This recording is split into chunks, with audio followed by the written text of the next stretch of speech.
हैं कि सबसे पहले तो आप अपना तारुफ करवाएं एज ए प्रेसिडेंट।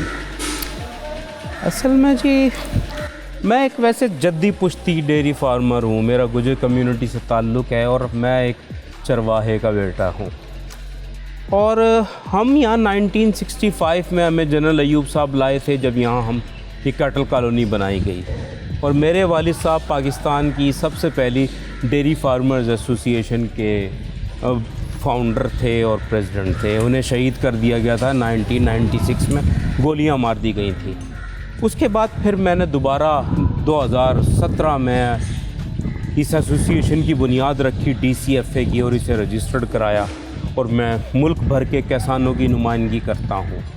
और मैं अल्हम्दुलिल्लाह तमाम इदारों के साथ भी काम कर रहा हूँ। मैं कोशिश कर रहा हूँ कि मैं अपने किसान को अवेयरनेस दूँ, इस सेक्टर की बेहतरी के लिए अपना हिस्सा डालूं।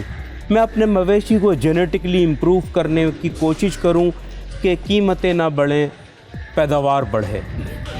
पर यकीनी तौर पे हमारे इदारों का जो हाल है वो आपके सामने ढका छुपा नहीं है। बिल्कुल। मुताल्लिका इदारों के काम ना करने की वजह से ख़राबी है और कीमतें दिन ब दिन बढ़ रही हैं और मज़ीद कीमतें अब बढ़ने जा रही हैं। मज़ीद कीमतें बढ़ी। सर कीमतों पे तो बिल्कुल आपसे हमारी बात होगी और तफसील से होगी कि आगे किस तरीके से ये कीमतों का आपका रुझान है, वो हम आगे भी बात करेंगे आपसे।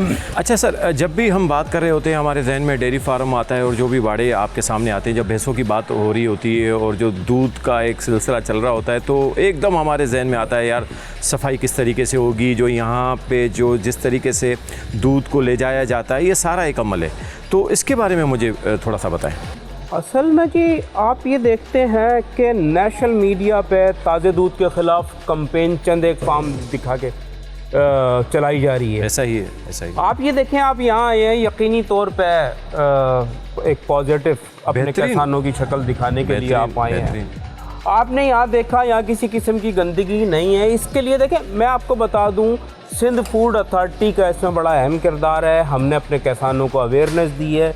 भैंस कॉलोनी का ये पहला मॉडल फार्म हमने बनाया और यकीनी तौर पे तमाम डेयरी फार्म्स ऐसे ही बनने जा रहे हैं।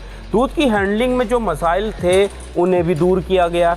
और हम ये समझते हैं कि हम अपने किसानों को जब अवेयरनेस देंगे तो इंशाअल्लाह ताला हाइजेनिक दूध शहर भर को और फिर पाकिस्तान भर के जो हमारा सारिफ है वो उन्हें तरसील करेंगे उसकी, और इंशाल्लाह हमारे बच्चे जो ग़िज़ाई कमी का शिकार हैं डब्बा बंद दूध पी पी के वो बेहतर होंगे। तो मतलब आप ये कह रहे हैं कि जो डब्बा पैक इस वक्त वाकई जो इस वक्त कैंपेन चल रही है, या ज़ाहिर एक कंपनीज अपना काम कर रही हैं कि जो डब्बा पैक दूध है वो उसके बारे में बताया जाता है, तो डब्बा पैक दूध का सिलसिला भी यहीं से जाता है, तो उसके बारे में क्या कहेंगे? असल में जी डब्बा बंद कंपनीज हमसे दूध परचेज़ नहीं करती। ठीक है। मैं आपको एक बात बता दूँ कि वो डेयरी फार्मर से कभी इन्होंने दूध परचेज़ नहीं किया। चंद एक कारपोरेट डेयरी फार्म्स से वो दूध परचेज़ करते हैं।